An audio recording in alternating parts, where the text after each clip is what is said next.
अपना YouTube channel education by Baban sir में। आज हम लोग रूट में जोड़, घटाव, गुना और भाग को कैसे हल करेंगे, आज इसके बारे में हम बताते हैं ना। चलिए देखते हैं ना। जैसे देखिए शुरू से हम बताते हैं फिर से।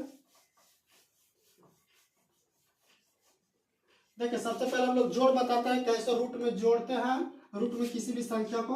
तो जैसे दिया रहेगा रूट 2 और प्लस में यहाँ पे दिया रहेगा रूट 2, तो इसको कैसे जोड़ेंगे। तो यहाँ पे रूट 2 के गुणांक कुछ नहीं तो 1 होता है और यहाँ पर भी रूट 2 के गुणांक कुछ नहीं तो कितना होता है, 1 होता है।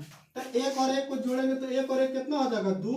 और रूट 2 दोनों में से कॉमन होकर 1 और रूट 2 क्या होता है, निकल जाता है। तो यहाँ पे इसका आंसर कितना हो जाएगा, 2 रूट 2। इसका क्या हो गया आंसर ना। ठीक इसी प्रकार से लेंगे अगला, तो एक होगा रूट 5 और प्लस में रूट कितना हो गया 5। तो इसको जोड़ेंगे तो यहाँ पर भी देखिए रूट 5 के गुणांक कुछ नहीं तो कितना है, 1। और यहाँ पर भी रूट 5 के गुणांक कुछ नहीं तो 1 छिपा हुआ रहता है।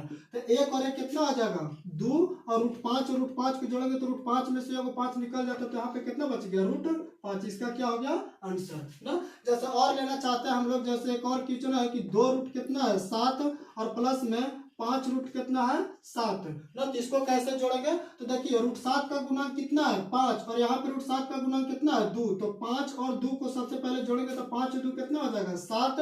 और रूट 7 है तो इसमें से एगो कॉमन निकल जाएगा, तो एगो केवल कितना बचेगा, रूट 7। इसका क्या हो गया आंसर ना। जैसे इसका डिफरेंस लेना चाहते हैं, अलग अलग लेना चाहते हैं, तो कैसे बनाएंगे हम लोग। तो यहाँ पे जैसे लिया रहेगा 8 रूट कितना लिया है 10 और प्लस में 5 रूट कितना लिया गया है 11 ना। तो इसको हम लोग कैसे जोड़ेंगे, हल करेंगे। तो देखिए यहाँ पे देखिए ऐसा कभी गलती नहीं करना है कि 8 और 5 कितना कर देना 13 ना। और यहाँ पे रूट कितना हो जाएगा, रूट 10 और रूट 11 ना। रूट कितना हो जाएगा 21 ना। तो ये क्या हो जाएगा, गलत हो जाएगा। ऐसे कभी भी हम लोग का हल नहीं करना है। यहाँ पे देखिए कि यहाँ पे रूट पहले रूट के अंदर देखिए, रूट के अंदर दोनों सेम रहेगा तभी जाकर हम लोग जोड़ सकते हैं। अगर रूट के अंदर डिफरेंस है तो हम लोग कभी भी जोड़ नहीं सकते। ऐसा अगर दिया रहेगा तो इसका आंसर कितना है, इतना ही हो जाएगा ना। तो ऐसा करते हैं दोस्तों कि आप लोग के समझ में आया होगा। अब चलिए देखते हैं हम लोग कि घटाते हैं कैसे रूट के अंदर ना। तो चलिए देखते हैं। जैसे देखिए ना, अब हम लोग करते हैं घटाव। देखिए रूट के अंदर के कैसे घटाते हैं। जैसे यहाँ पे दिया है रूट कितना दिया हुआ है 3 और माइनस में रूट कितना दिया हुआ है 3 ना। तो जैसे हम लोग घटाते हैं ना, ऐसे सिंपल घटाते हैं कि 3 में से 3 जाएगा तो कितना बचेगा 0। तो ठीक इसी प्रकार से इसमें से भी घटाएंगे। अभी जस्ट जोड़ में बताया गया कि यहाँ पे कुछ नहीं तो गुणांक कितना रहता है 1 और यहाँ पे भी कुछ नहीं तो गुणांक कितना रहता है 1। तो 1 में से 1 जाएगा कितना बच जाएगा 0। और देखिए रूट 3 और रूट 3 में से रूट 3 बाहर निकलेगा तो कितना बच जाएगा रूट 3। तो किसी भी संख्या से 0 में गुना करते तो उसका मान हमेशा क्या होता है, 0 ही होता है। तो इसको इतना ना लिख के डायरेक्ट हम लोग लिख सकते हैं कि रूट 3 में से रूट 3 घटेगा तो कितना बचेगा 0 ना। इसी तरह से और हम लोग हल करेंगे तो रूट 5 माइनस में रूट 5 अगर करते हैं तो रूट 5 में से रूट 5 को घटाएंगे तो यहाँ पर भी कितना बचेगा 0। कितना बचेगा 0 ना। और अगर डिफरेंस अलग अलग लेना चाहते हैं तो यहाँ पे कितना हो जाएगा, जैसे में रूट 7 माइनस में यहाँ पे लेते हैं रूट कितना 5 ना। तो यह नहीं घटेगा। अभी जस्ट बताया मैं जोड़ वाला में कि देखिए रूट के अंदर यहाँ पे कितना है 7, यहाँ पे रूट के अंदर कितना है 5। देखिए दोनों अलग अलग है, तो अलग अलग है तो हम लोग इसको क्या कर सकते हैं, नहीं घटा सकते हैं। तो इसका आंसर कितना हो जाएगा, इसका आंसर इतना ही हो जाएगा। और जैसे अलग हम लोग लेना चाहते हैं, जैसे में रूट कितना ले लिए 11 ना, 3 रूट 11 और माइनस में यहाँ पे लेते हैं 2 रूट कितना लेते हैं 11। तो यह घटेगा। कैसे घटेगा, क्योंकि यहाँ पे देखिए रूट के अंदर यहाँ पर भी कितना है 11 और यहाँ पर भी रूट के अंदर कितना है 11 और रूट 11 के यहाँ पे गुणांक 3 और यहाँ पे रूट 11 के गुणांक कितना है 2 है ना। तो 3 में से 2 जाएगा तो कितना बचेगा 1 और रूट 11 दोनों में से कॉमन होगा तो कितना हो जाएगा रूट 11। तो 1 हम लोग लिख भी सकते हैं, नहीं भी लिख सकते हैं। तो हम इसको क्या करते हैं, मिटा देते। तो इसका आंसर कितना हो जाएगा रूट 11 ना। देखिए इसको हम लोग ऐसे घटाएंगे ना। चलिए अब देखते हैं हम लोग कि गुना कैसे करेंगे ना। गुना पे देखते हैं। देखिए गुना में देखते हैं ना कि रूट के अंदर गुना को हम लोग कैसे हल करेंगे ना। जैसे देखिए रूट के अंदर गुना है, जैसे में रूट 2 और गुने में कितना लिखा हुआ है रूट 2 ना। तो रूट 2 से रूट 2 में गुना करेंगे तो देखिए रूट और इसमें भी रूट है ना। तो रूट यहाँ पे क्या करते हैं, पूरा बड़का का रूट यहाँ पे देखिए रूट के अंदर दोनों को लिख लेंगे तो 2 और ये भी कितना हो जाएगा 2। तो 2 और गुने में कितना हो जाएगा 2। तो रूट अंडर में 2 और 2 गुना करेंगे तो 2 दुना कितना होता है 4 और 4 का वर्गमूल कितना आता है 2 कितना होता है 2। तो रूट 2 से रूट 2 में गुना करेंगे तो इसका मान कितना हो जाएगा 2, इसका क्या हो जाएगा आंसर। ठीक इसी प्रकार से अगर रूट 3 से रूट 3 में गुना करते हैं तो इसको डायरेक्ट हम लोग कितना लिख सकते हैं 3, यानी कि रूट के अंदर जितना रहता है उतना ही हम लोग क्या करते हैं इसका आंसर हो जाता है। कैसे आंसर होता है देखिए, ऊपर हम लोग क्या किए हैं बताएं, एक बार फिर से देख लीजिए। इसको हम लोग क्या करेंगे, जैसे इसको देखेंगे पूरा अच्छा से हल करेंगे तो यहाँ पे देखिए ये भी रूट 3 में और ये भी रूट कितना है 3 में, तो दोनों अंदर चला जाएगा तो 3 और गुने में कितना आ जाएगा 3 ना, और रूट के अंदर 3 से 3 में गुना करेंगे तो 3 से 3 में गुना करेंगे तो कितना आ जाएगा 9, और 9 का वर्गमूल कितना आता है 3। देखिए यहाँ पे 3 आ गया ना, इसका कितना हो गया, ये क्या हो गया आंसर ना। ठीक इसी प्रकार से देखेंगे, जैसे देखेंगे कि रूट 2 और गुने में कितना है, सॉरी 2 रूट कितना है 5 और गुने में यहाँ पे है 3 रूट कितना है 5 ना, 3 रूट 5। देखिए यहाँ पर भी रूट 5 है और यहाँ पर भी रूट कितना है 5 है। तो सबसे पहले जो गुणांक है उसको हम लोग गुना करते हैं ना, तो 3 से 2 में गुना करेंगे तो 3 दूना कितना हो जाएगा 6, और यहाँ पे गुना के चिन्ह छिपा हुआ रहता है, कुछ नहीं तो गुना के चिन्ह क्या होता है छिपा हुआ रहता है ना। और देखिए रूट 5 से रूट 5 में भी ऊपर बताया ना कि रूट 3 से रूट 3 में गुना करेंगे तो कितना होगा 3, और रूट 2 से रूट 2 में गुना करेंगे तो कितना हो जाएगा 2।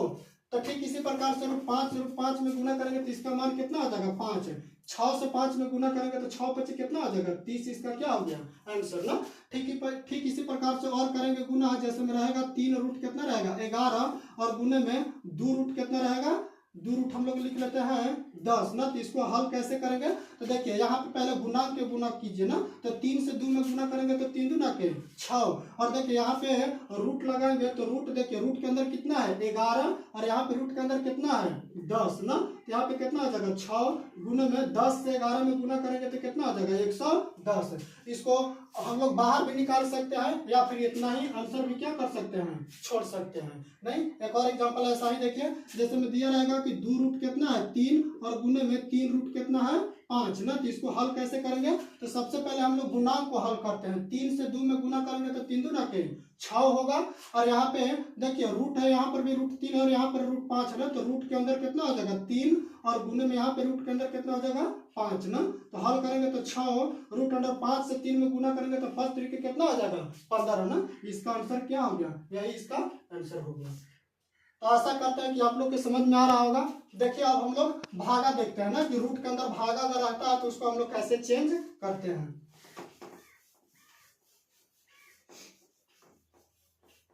देखिए ना भाग वाला, देखिए ना भाग यहाँ पे है, जैसे कि रूट के अंदर भाग रहता है तो उसको हम लोग कैसे हल करते हैं। जैसे यहाँ पे दिया है कि रूट 3 और भागा में रूट कितना है 3, तो इसका मान कितना होगा। तो जैसे हम लोग सिंपल भागा देते हैं ना, देखिए ये जो भागा का चिन्ह है इसका मतलब बटा होता है, क्या होता है बटा ना। जैसे हम लोग सिंपल भागा देते हैं ना कि 3 और भागा में बटा में 3, तो इसको काटते हैं तो क्या बार में काटते हैं एक बार में, कितना बार में काटा जाता है एक बार में। तो ठीक इसी प्रकार से इसको भी करेंगे तो रूट 3 और बटा में यहाँ पे कितना आ जाएगा रूट 3। अभी जस्ट बताया कि बटा सॉरी भागा का मतलब क्या होता है बटा होता है। तो रूट 3 से रूट 3 काटेंगे तो क्या बार में काटेगा एक बार में, कितना बार में काटेगा एक बार में ना। तो इसका हल इसका मान कितना आ जाएगा रूट 3 से रूट 3 में भागा देंगे तो क्या बार में कटेगा एक बार में कटेगा। और जैसे देखते हैं, और यहाँ पे है जैसे में रूट कितना रहेगा 5 और भागा में रूट कितना रहेगा 5 ना। तो इसको हम लोग रूट 5 से रूट 5 में भागा देंगे तो क्या बार में कटेगा एक बार में कटेगा ना। और जैसे दिया रहेगा 6 और रूट कितना है 3 और भागा में 2 रूट कितना दिया हुआ है 3, तो इसका मान कितना होगा। तो देखिए अभी बताएं कि 6 रूट कितना है 3 और भागा का मतलब बटा, और बटा में कितना रहेगा 2 रूट कितना रहेगा 3। तो 2 से इसको काटिए, 2 एकम 2 और द्वितीय कितना हो गया 6, और देखिए रूट 3 से रूट 3 कितना बार में कटेगा एक बार में ना। तो 3 से 1 में गुना करेंगे कितना आ जाएगा 3, और यहाँ पे 1 से 1 में गुना करेंगे कितना आ जाएगा 1। तो नीचे वाला जो रहता है भाग ना, इसको हम लोग क्या करते हैं नहीं लिखा जाता है ना। अगर 1 को नहीं लिखा जाता है, लिख भी सकते हैं नहीं भी लिख सकते हैं, तो हम 1 को क्या करते हैं मिटा देते हैं। इसका आंसर कितना आ जाएगा 3 आंसर हो जाएगा। ठीक इसी प्रकार से और रहेगा, जैसे में रहेगा 25 रूट कितना रहेगा 5 और भागा में 5 रूट कितना रहेगा, जैसे में लिखा रहेगा कितना 10। तो इसको कैसे भागा देंगे, तो यहाँ पे 25 ना और रूट कितना हो गया 5, और देखिए भागा का मतलब क्या होता है बटा, और यहाँ पे कितना है 5 रूट कितना है 10। तो इसको सबसे पहले हम लोग क्या करेंगे चेंज करेंगे। तो यहाँ पे 25 ना और पूरा बड़ा रूट देंगे ना, 25 और पूरा बड़ा रूट। देखिए रूट के अंदर यहाँ पे कितना है 5 और यहाँ पे रूट के अंदर कितना है 10, और ए वाला बटा को यहाँ पे 5 लिखेंगे ना। तो काटिए 5 एकम 5 और 5 कितना हो गया 25। इसको भी काटेंगे तो 5 एकम 5 और 5 गुना कितना हो गया 10। तो इसका आंसर कितना आ जाएगा 5 ना, और यहाँ पे कितना बच गया, रूट अंडर में 1 और बटा में कितना बच गया 2 ना। तो इसको हल करेंगे तो 5, देखिए रूट 1 का वर्गमूल कितना होता है 1, और बटा में रूट 2 का वर्गमूल नहीं होता है ना। तो 5 से 1 में गुना करेंगे कितना हो जाएगा 5, और रूट कितना बच गया 2, इसका क्या हो जाएगा आंसर ना। तो आशा करते हैं कि आप लोग का समझ में आया होगा। बस आज के लिए इतना ही।